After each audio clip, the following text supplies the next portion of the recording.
Hey, what's up, guys? This is Alex Baker, aka Awesemo, coming at you with another video for card runners about defending your big blind. Today, I'm taking on some middle position raisers. Compared to other positions, cutoff button, small blind, you're going to play a little bit tighter and recover a little bit less of your money when you play from the big blind. These are my stats. I defended 19%, I 3-bet 8%. I'm going to fold the C-bets quite a bit, actually over this sample. It's not as high as I'd expect, because I'm really calling versus a pretty strong range, speculating. Raising a decent amount, I think I might play raise or fold a decent amount on the spot, depending on the board texture. So let's get into some hands here. Filter again for BP at P equals yes. Wow. I'm like, the hands I did play, I really ran hot in the sample. So, let's just get into them.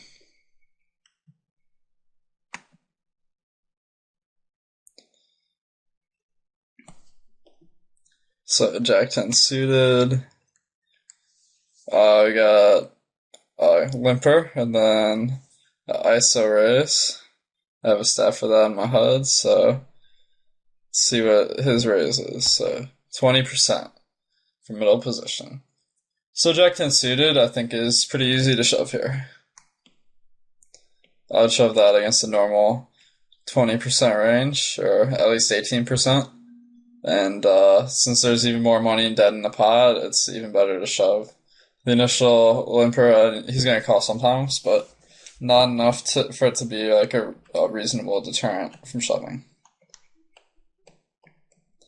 This guy raises a lot from middle position, 27%. I got sixes, so easy shove.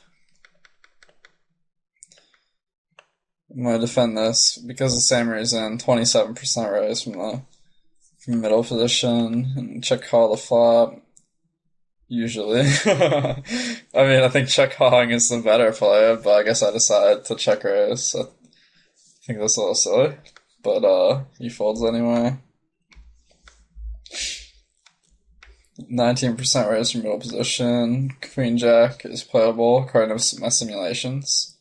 Pretty good flop for my range, so I don't expect him to get too fancy here.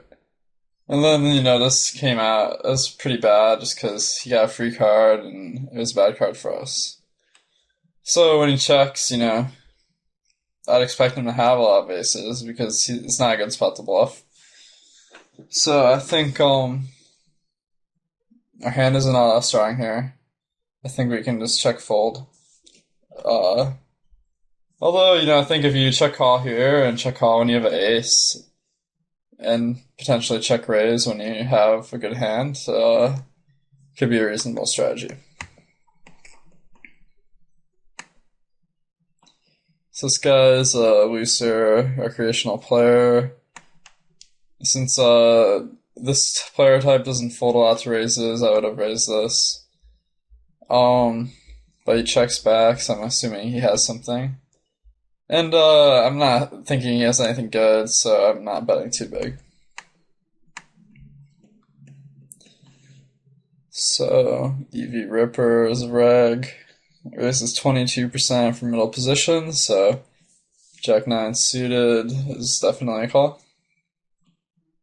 This looks like a good board to check raise bluff because we got so many backdoor cards that depending on the turn, we can just shove all in and have great equity and also pretty good fold equity. So raise, he calls, we get a monster draw on the turn. If you look, our equity is 48%, and he just lucked out because he hit a pair on the turn. I mean, I have no idea what he's thinking here with ace-8. So I actually bet not all in because I guess I thought it would look stronger, which is a little silly of me, but I don't think it's too big a difference, and we luck out. Could have actually saved myself a little bit of money since he didn't raise me if I missed the river. So I'm not sure what his thoughts on that were.